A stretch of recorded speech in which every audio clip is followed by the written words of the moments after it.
Fala pessoal, tudo bem? Estamos aqui hoje para um vídeo diferente, um vídeo olho no olho, onde juntos vamos compartilhar algumas informações, algumas dúvidas que surgiram. Eu vou tentar sanar essas dúvidas da melhor forma possível, que seja compreensível para todos, sobre o procedimento de formação das mudas de manga bourbon. Desculpa aí por causa do vento, a câmera está tremendo.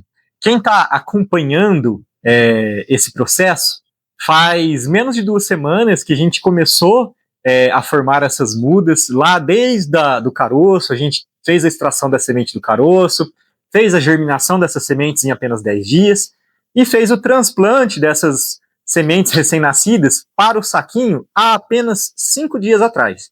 E eu quero mostrar para vocês, quem viu a sementinha germinada desse tamanhozinho 5 dias atrás, vai se surpreender como elas estão hoje. Essa aqui é uma das mudinhas, pessoal. Olha que coisa mais linda.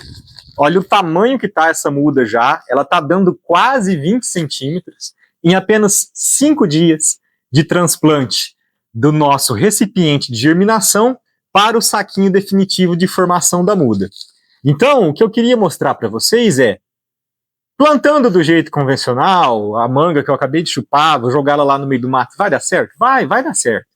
E muitas vezes vai dar certo. Só que esse processo, ele visa, além de facilitar, acelerar a produção dessa muda, para que a gente tenha um retorno mais rápido dessa fruta que a gente tanto quer e que a gente possa colher frutos dela. E aí surgem algumas dúvidas, e uma das mais importantes é, esse processo que a gente fez para a muda de manga bourbon serve para qualquer manga? E a resposta é, serve. A gente consegue acelerar a produção dessa muda do mesmo método que a gente usou para a manga bourbon para outras mangas. O que muda é, a fruta que eu vou colher depois é a mesma? Aí vem a resposta de 1 milhão. Nem sempre. Por que nem sempre? Vamos pensar no ser humano, por exemplo. O nosso filho, né? Os nossos filhos são exatamente iguais a nós? Não. Eles têm a mistura genética da mãe e do pai. E aí dá origem a essa criança, a esse filho. O que acontece é, as mangas são divididas principalmente em 2 grandes grupos. Poliembriônicas e monoembriônicas. Nossa, o que é isso? Muito simples. As poliembriônicas é como se fossem xerox da planta-mãe.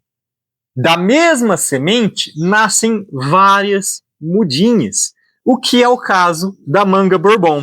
Vocês podem ver aqui, ó, que da mesma semente nasceram 2 mudinhas. A manga bourbon é uma manga poliembriônica. Agora, a Palmer, a Tommy, assim como outras mangas comerciais, elas são monoembriônicas, nasce apenas um broto dessa semente. E o que isso vai influenciar? Demais. As mudas, as mangas, que são poliembriônicas, esses brotos são como se fossem clones da planta-mãe. Eles carregam o potencial genético da planta-mãe. Em mangas poliembriônicas, normalmente nasce 2, 3, 4, até 5 brotos. E geralmente um broto só desses que nascem é o broto zigótico.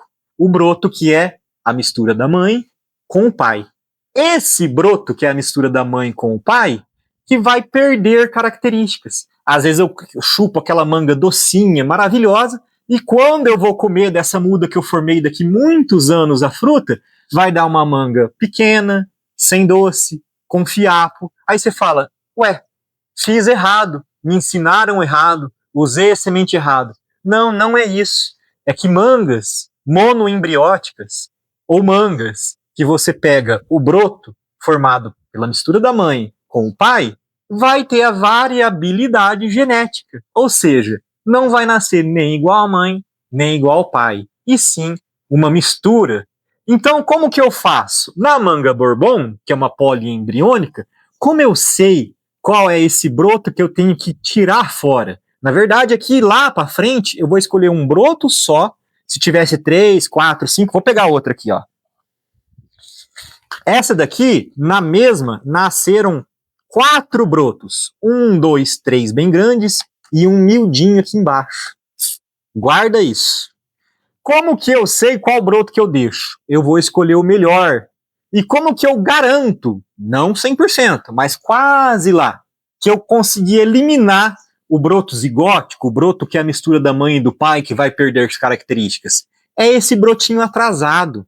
Ou é o broto que nasce com uma folhagem diferente, que ele fica esquisitinho. Então eu vou escolher sempre o broto mais vigoroso. Isso, mangas poliembriônicas. Quais são?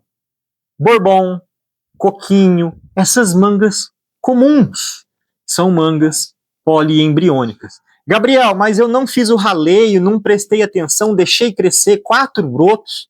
Como que eu sei qual eu deixo, qual eu elimino? Normalmente, isso daqui, ó, vocês percebem que essas folhinhas são amarronzadas, estão começando a nascer as primeiras folhas verdadeiras, depois essas folhas vão ficar verde, bem bonitas, e aí vem mais ramos de folhas, mais brotações. Esse broto, que é a mistura da mãe e do pai, até a folha é diferente. Às vezes ela é meio picada, em zigue-zague em volta dela, meio cheio de dentinhos.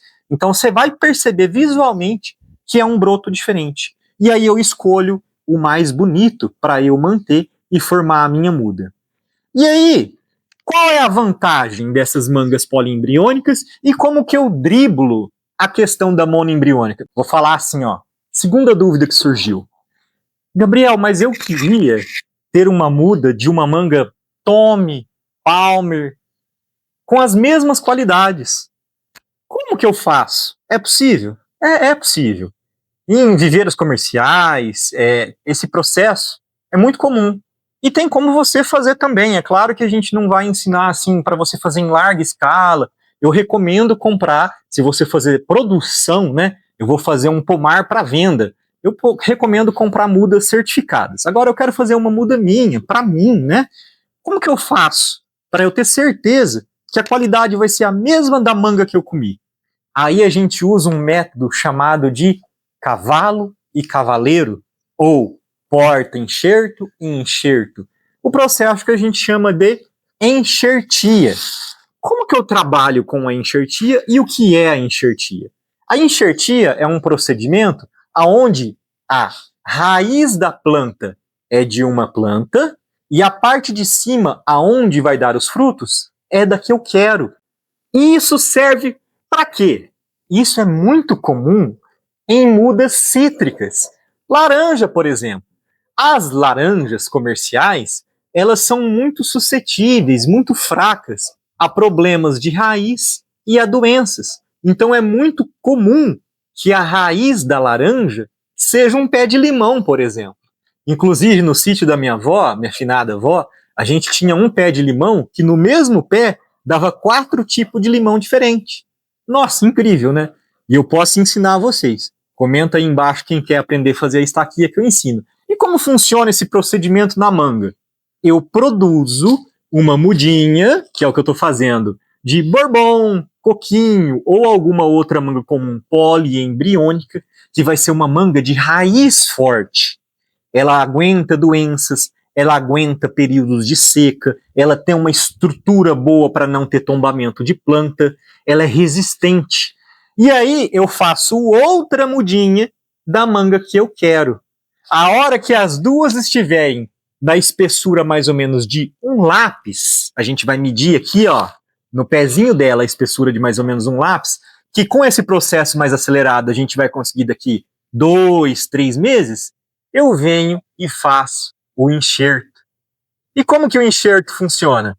Eu vou cortar aqui, ó, na planta que eu quero que seja a raiz, corto aqui na planta que eu quero que seja a parte de copa e faço a união das duas. Você quer ver eu fazendo isso na prática? Te ensinando, mostrando ali de pertinho como que você faz aí na sua casa? Comenta aí que eu ensino.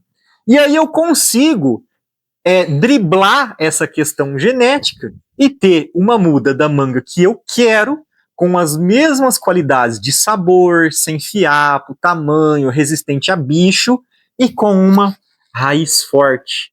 Fora a enxertia, existem outros métodos? Existem vários. Quem quiser aprender, comenta aí.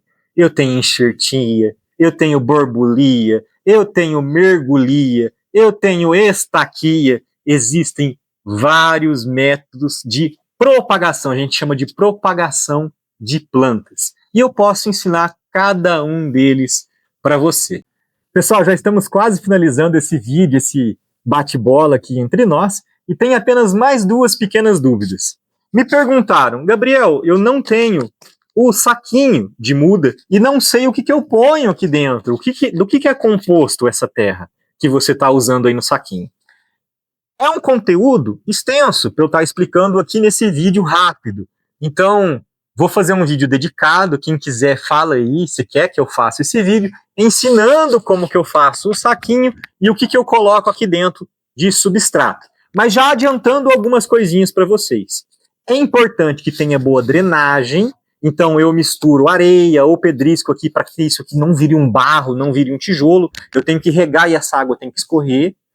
E eu posso usar tanto esse saquinho próprio para muda, como outros materiais. Eu posso usar a caixinha de leite, tá muito na moda aí o pessoal usando a casca da bananeira, quem já viu aí fala, é muito legal. Tá na moda também o pessoal usar, pensando em reciclagem, garrafa PET. Posso usar a garrafa PET? Pode usar a garrafa PET, mas tem um cuidado muito importante que eu não vejo quase ninguém falar nos vídeos. Tem uma coisa que a gente chama, vou ensinar mais uma palavra legal para vocês. E vou explicar o que ela é.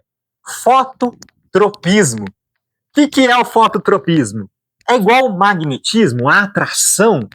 A gente tem fototropismo positivo e negativo. Ou seja, eu tenho parte da planta que se atrai por luz e parte da planta que não gosta de luz. O fototropismo positivo. As folhas têm fototropismo positivo. Você vai ver, ó, que a mudinha ela tá crescendo um pouco torta. Por quê? Tá numa varanda e ela tá procurando o sol. Então muita gente coloca uma muda dentro de casa e percebe que ela começa a crescer torta, uma plantinha dentro de casa. Porque esse é o fototropismo positivo. Ela procura luz. Já a raiz gosta de escuro, pessoal. Menos raiz de orquídea e algumas outras plantas. Mas em geral, a raiz gosta de escuro. Ela tem um fototropismo negativo. Então, quando eu usar uma garrafa PET, aquela luz que pega aqui no solo atrapalha um pouquinho o desenvolvimento da raiz. Mas isso me impede de usar a garrafa PET? Não, não impede. Se eu colocar várias juntas, vai fazer ali uma sombra na raiz. Ou então, se eu tiver como, pintar essa garrafa PET por fora, que aí não atrapalha o desenvolvimento de raiz. E para finalizar, me perguntaram quanto tempo essa mudinha vai demorar para ir para o solo e aonde eu tenho que manter ela, no sol, na sombra. Pessoal, a muda, ela vai para o solo quando ela tá, eu recomendo, dependendo da planta, isso vai variar, mas vamos falar em frutíferas, quando ela tem ali pelo menos seu 1 metro e 20, tá? Quando ela já tem pelo menos a espessura de um dedo, ela vai estar resistindo a essa transferência para uma área de solo direto, aonde ela vai ter que resistir por conta própria, aonde ela vai passar sede, porque eu não vou regar toda hora, aonde ela vai estar em sol pleno, então ela tem que ter um tamanho adequado. Até ela chegar nesse ponto, a gente tem que fazer um procedimento com ela que a gente chama de rustificação, que é fazer essa planta aguentar essas condições adversas de sol ali toda hora. Então, nesse momento que eu transplantei e ela tá pequenininha ainda, a folha nem ficou verde, eu tô mantendo aqui na varanda de casa. Pode ser numa varanda, pode ser debaixo de uma árvore, algum lugar que ela pegue ali 2, 3 horinhas de sol por dia. Depois de 1 ou 2 semanas, para ela não crescer muito torta, aí eu coloco ela num local que ela pegue um pouco mais de sol, ou em um local com um sombrite de 50%, mas eu não tenho isso debaixo da sombra de uma árvore mais rala, e ali depois de 1 mês e meio, que eu vou pôr ela num ambiente com mais sol. Isso a gente chama de rustificação, até ela chegar no ponto que ela resista ao sol sem se queimar, sem murchar, sem ser prejudicada pelo próprio sol. Então, pessoal, ficam aí esses esclarecimentos. Eu sei que pequenas dúvidas já geram muito conteúdo para a gente estar conversando. Deixe aí outras dúvidas que eu posso não ter explicado aqui e continue acompanhando. Fica o meu pedido de você se inscrever no canal para acompanhar os novos vídeos, ver a evolução deste projeto, assim como outros, e dar o triplo C também para nós, curtir, compartilhar e comentar. Isso daí ajuda muito no engajamento do canal. Muito obrigado por estar comigo em mais esse vídeo. Deixe aí embaixo seus comentários e até a próxima. Olha lá, apenas 5 dias que a gente transplantou. Olha o tamanho dessa muda, pessoal. Vamos junto, que a gente tem muita coisa legal para fazer. Um abraço.